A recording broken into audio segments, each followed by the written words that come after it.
नमस्कार, स्वागत है आप सभी का लक्ष्य के top 10 daily current affair series में। आज 4 मई है और आज भी हम रोज की तरह 10 सबसे महत्वपूर्ण प्रश्नों पर चर्चा करेंगे। तो जल्दी से शेयर कर दीजिए अपने दोस्तों में वीडियो को, और साथ ही जिन लोगों ने अभी तक लाइक नहीं किया लाइक करें, और सब्सक्राइब जिन्होंने नहीं किया सब्सक्राइब करके बेल आइकन को प्रेस जरूर करें।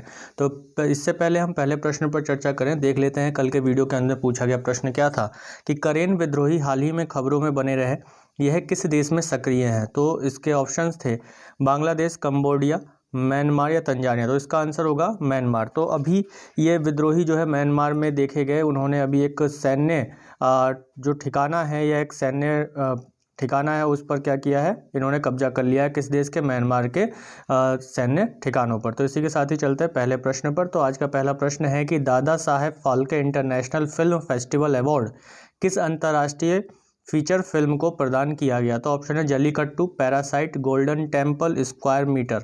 तो इसका आंसर होगा पैरासाइट। तो अभी हाल ही में Dada Saheb Phalke international film festival award प्रदान किए गए, और इन पुरस्कारों की शुरुआत 1969 में भारत सरकार द्वारा की गई थी। इसके साथ ही देखा जाए तो यह पुरस्कार जिसमें सर्वश्रेष्ठ अभिनेता में महिला को दीपिका पादुकोण को दिया गया, और इसके साथ ही सर्वश्रेष्ठ अभिनेता पुरुषों में अक्षय कुमार को प्रदान किया गया, और अंतर्राष्ट्रीय सर्वश्रेष्ठ अंतर्राष्ट्रीय फीचर फिल्म के रूप में पैरासाइट को यह पुरस्कार दिया गया, और सर्वश्रेष्ठ निर्देशक के रूप में अनुराग वासु एवं सर्वश्रेष्ठ फिल्म का जो पुरस्कार है वह तानाजी को प्रदान किया गया। इसी के साथ ही अगर देखें तो दादा साहब फाल्के कौन थे, तो दादा साहब फाल्के भारतीय सिनेमा के जनक माने जाते हैं, और इसके साथ ही वह फाल्के द्वारा बनाई गई फिल्म राजा हरिश्चंद्र थी, जो कि यह फिल्म भारत की पहली पूर्ण लंबाई वाली फीचर फिल्म थी। इसके साथ ही उन्होंने अपने कैरियर के दौरान 27 लघु फिल्में और 95 फीचर लेंथ फिल्में बनाई थीं,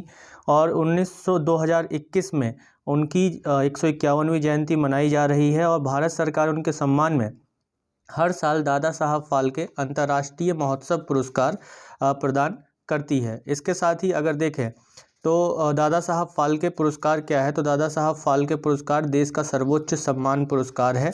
इसे 1969 में भारत सरकार द्वारा पेश किया गया था, और इस पुरस्कार की स्थापना भारतीय सिनेमा के जनक घुंडीराज गोविंद फाल्के की याद में की गई थी, जिन्हें दादा साहब फाल्के के नाम से भी जाना जाता है। उन्होंने भारत की पहली फीचर फिल्म राजा हरिश्चंद्र 1913 का निर्देशन किया था। 1913 में आई थी राजा हरिश्चंद्र। इस पुरस्कार के प्रथम प्राप्तकर्ता देविका रानी थी, और पुरस्कार जो है उसमें एक स्वर्ण कमल, एक शॉल और 10 लाख रुपए का नगद पुरस्कार शामिल होता है। इसी के साथ ही अगला प्रश्न है हमारा कि लॉग बी ओमर क्या है? अंतरिक्ष यान, कोविड-19 वैक्सीन, त्योहार या इनमें से कोई नहीं। तो इसका आंसर होगा त्यौहार। यह एक त्यौहार है जो यहूदी समुदाय द्वारा मनाया जाता है। तो लॉग बी ओमर एक वार्षिक यहूदी त्यौहार है, जूइश फेस्टिवल है। इसे हिब्रू के ईयार महीने में मनाया जाता है। हिब्रू में एक महीना होता है जिसे ईयार कहा जाता है, उसमें मनाया जाता है, और यह त्यौहार ओमर के तीसरे दिन मनाया जाता है। और हाल ही में इजराइल के मोरन में इस त्यौहार को मनाने के दौरान भगदड़ के कारण 40 लोगों की मृत्यु हो गई। वे लाग बी ओमर के लिए सिमोन बार योचाई के प्रतिष्ठित मकबरे पर इकट्ठा हुए थे। तो इसी के साथ ही अगला प्रश्न देख लेते हैं कि विश्व प्रेस स्वतंत्रता दिवस कब मनाया जाता है। तो ऑप्शंस हैं 2 मई, 3 मई या 4 मई या 6 मई। तो इसका आंसर होगा 3 मई। 3 मई को विश्व प्रेस स्वतंत्रता दिवस मनाया जाता है। इसके साथ ही विश्व प्रेस स्वतंत्रता दिवस दिसंबर 1993 में यूनेस्को के आम सम्मेलन की सिफारिश के बाद संयुक्त राष्ट्र महासभा ने 3 मई को विश्व प्रेस स्वतंत्रता दिवस के रूप में घोषित किया था। तब से यह हर साल दुनिया भर में मनाया जाता है। 3 मई 1991 को द विंडहोक डिक्लेरेशन, जो कि एक स्वतंत्र और अफ्रीकी बहुलतावादी प्रेस के विकास के लिए अफ्रीकी पत्रकारों का एक मसौदा है, को अपनाने के लिए 3 मई को चुना गया था। इसी के साथ ही अगला प्रश्न लेते हैं। अगला प्रश्न है कि हाल ही में सुर्खियों में रहा टाइग्रे संकट किस देश से संबंधित है? टाइग्रे संकट किस देश से संबंधित है? ऑप्शन है भारत, दक्षिण सूडान, इथोपिया या केन्या। तो इसका आंसर होगा इथोपिया। इथोपिया सरकार ने अभी हाल ही में टाइग्रे पीपल्स लिबरेशन फ्रंट और OLF साने को अपनी आतंकवादी सूची में शामिल किया है। और 2020 में इथोपिया ने टाइग्रे पीपल्स लिबरेशन फ्रंट के खिलाफ एक बड़े सैन्य अभियान की शुरुआत की है। यह एक राजनीतिक पार्टी है। इसकी स्थापना 1975 में इथोपिया में हुई थी। और इसके अलावा TPLF यानी कि टाइग्रे पीपल्स लिबरेशन फ्रंट एक सशस्त्र जातीय राष्ट्रवादी विद्रोही समूह भी है। टाइग्रे राज्य सरकार और इथोपिया सरकार के बीच यह संघर्ष 30 साल से चल रहा है और हॉर्न ऑफ अफ्रीका पर इस संघर्षों का भारी प्रभाव पड़ा है। हॉर्न ऑफ अफ्रीका अफ्रीका महाद्वीप का वह क्षेत्र है जो उत्तरी क्षेत्र में आता है और मुख्य रूप से अदन की खाड़ी और लाल सागर के साथ इसकी सीमा रखती है और इसके दूसरी तरफ हिंद महासागर है। तो इसमें जो हॉर्न ऑफ अफ्रीका में आने वाले देश हैं, ये प्रश्न कई बार पूछा गया है। तो इसमें सोमालिया, इथोपिया, जिबूती और इरिट्रिया ये वह प्रमुख देश हैं जो हॉर्न ऑफ अफ्रीका में आते हैं। इसी के साथ ही चलते हैं वीडियो के अगले प्रश्न पर। तो हाल ही में RBI के डिप्टी गवर्नर के रूप में कौन नियुक्त किए गए? तो T रविशंकर, मनोज सिन्हा, S सुब्रमण्यम, रवि चौधरी। तो इसका आंसर होगा T रविशंकर। तो इसमें हम देखते हैं कि भारत सरकार ने हाल ही में T रविशंकर को चौथे डिप्टी गवर्नर के रूप में नियुक्त किया है। तो भारतीय रिजर्व बैंक केंद्रीय निदेशक मंडल द्वारा शासित होता है। इन निदेशकों की नियुक्ति भारतीय रिजर्व बैंक अधिनियम जो कि 1934 में आया था के तहत भारत सरकार द्वारा की जाती है। तो केंद्रीय बोर्ड में गवर्नर और 4 डिप्टी गवर्नर, तो वित्त मंत्रालय के प्रतिनिधि और 4 निदेशक स्थानीय बोर्ड के प्रतिनिधि शामिल होते हैं। इन स्थानीय बोर्डों का मुख्यालय कहाँ है? कलकत्ता, मुंबई, चेन्नई और नई दिल्ली में स्थित है।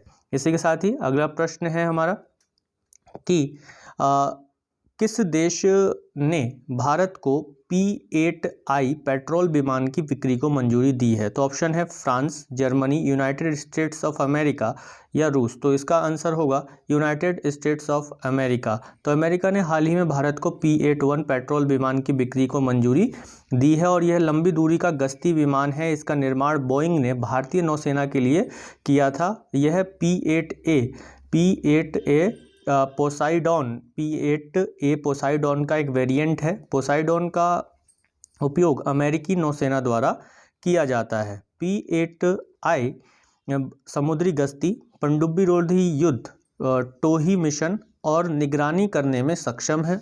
इसके साथ ही हम देखते हैं कि भारत अमेरिका जो सैन्य अभ्यास कुछ अभी हाल ही में हुए हैं और होते हैं, युद्ध अभ्यास जो कि 2002 में शुरू हुआ था, ये भारत और अमेरिका के बीच में किया जाता है।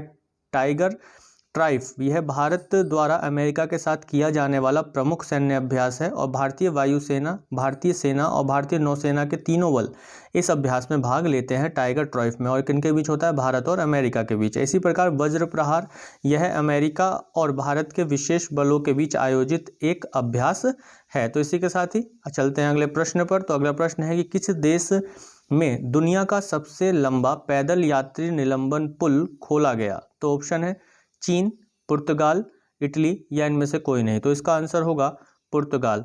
तो अभी हाल ही में हमने देखा कि पुर्तगाल में दुनिया का सबसे लंबा पैदल यात्री निलंबन पुल खोला गया। यह पावर नदी पर 516 किलोमीटर लंबा पुल है तथा यूनेस्को द्वारा मान्यता प्राप्त अरोका जियो पार्क में स्थित है। पुर्तगाल यूरोप का सबसे पश्चिमी देश है और यह सबसे पुराना देश भी है यूरोप का। इस समय वर्तमान में यहाँ के प्रधानमंत्री कौन है? एंटोनियो कोस्टा यहाँ के प्रधानमंत्री हैं। लिस्बन पुर्तगाल की राजधानी है तथा यूरो पुर्तगाल की मुद्रा है। तो इसी के साथ ही चलते हैं अगले प्रश्न पर। तो अगला प्रश्न है कि G7 विदेश मंत्रियों की बैठक में भारत की ओर से कौन भाग लेंगे? तो ऑप्शन है PM मोदी, S जयशंकर, पीयूष गोयल या इनमें से कोई नहीं। तो इसका आंसर होगा S जयशंकर। S जयशंकर जो कि भारत के विदेश मंत्री हैं, वह G7 विदेश मंत्रियों की बैठक में भाग लेने के लिए लंदन अभी पहुंचे हैं, जो कि 3 से 5 तारीख तक चल रही है।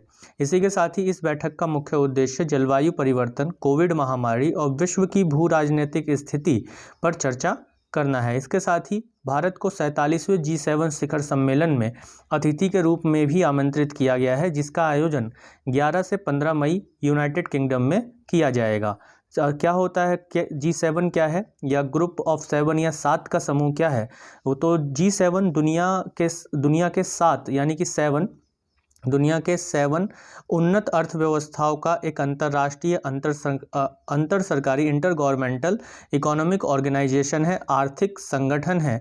और इसके जो सदस्य देश हैं वर्तमान में Canada, Italy, France, Germany, Japan, संयुक्त राज्य अमेरिका और यूनाइटेड किंगडम है। इसके साथ ही इसकी पहली बैठक 1975 में फ्रांस में हुई थी और इसका मुख्यालय इटली के ताओरमीना में स्थित है। कहाँ है G7 का मुख्यालय? इटली के ताओरमीना में है और पहली बैठक फ्रांस में 1975 में की गई थी। तो अगला प्रश्न है हमारा कि केंद्रीय मैकेनिकल इंजीनियरिंग अनुसंधान संस्थान किस राज्य में स्थित है? तो ऑप्शन है उत्तर प्रदेश, झारखंड, छत्तीसगढ़ या पश्चिम बंगाल। तो इसका आंसर होगा पश्चिम बंगाल।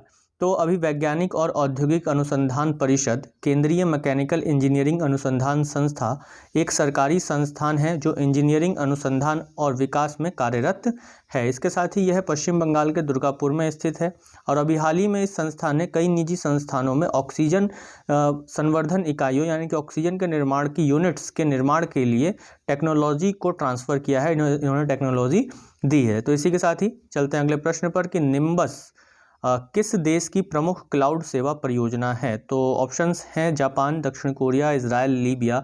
तो इसका आंसर होगा इजराइल। तो अभी हाल ही में इजराइल ने निम्बस इजराइल की जो एक प्रमुख क्लाउड सेवा परियोजना है जिसका उद्देश्य सरकार, रक्षा प्रणाली और अन्य क्षेत्रों में क्लाउड सेवाओं के लिए एक समाधान प्रदान करना है। और अभी हाल ही में इजराइल की सरकार ने देश की सार्वजनिक सेवा और सेना सार्वजनिक क्षेत्र और सेना के लिए क्लाउड सेवाएं प्रदान करने के लिए $1 बिलियन अमेरिकी डॉलर के प्रोजेक्ट के लिए अमेजॉन वेब सर्विसेज और गूगल को चुना है। तो दोस्तों ये थे आज के हमारे 10 सबसे महत्वपूर्ण प्रश्न। वीडियो आपको अच्छी लगी हो तो लाइक करें और शेयर करें अपने दोस्तों के बीच में। इसी के साथ देख लेते हैं वीडियो के अंत में पूछा गया प्रश्न क्या है। तो लितानी नदी और कारून झील जो अभी हाल ही में खबरों में थी किस देश में स्थित है? लीबिया, लेबनान, मिस्र या इनमें से कोई नहीं। यदि आपने पिछली वीडियो को पूरा देखा है तो इस प्रश्न का उत्तर आप आसानी से दे पाएंगे। तो कमेंट बॉक्स में जल्दी से इसका आंसर डालिए। करंट अफेयर्स बहुत ही महत्वपूर्ण पक्ष होता है किसी भी प्रतियोगी परीक्षा का, तो इससे दूर ना जाएं बल्कि इसको अपने साथ लेकर ही चलें। तो वीडियो को अंत तक देखने के लिए आप सभी का बहुत बहुत धन्यवाद और ज़्यादा से ज़्यादा शेयर करें अपने दोस्तों में, सब्सक्राइब करें और बेल आइकन को प्रेस करना ना भूलें। थैंक यू, धन्यवाद।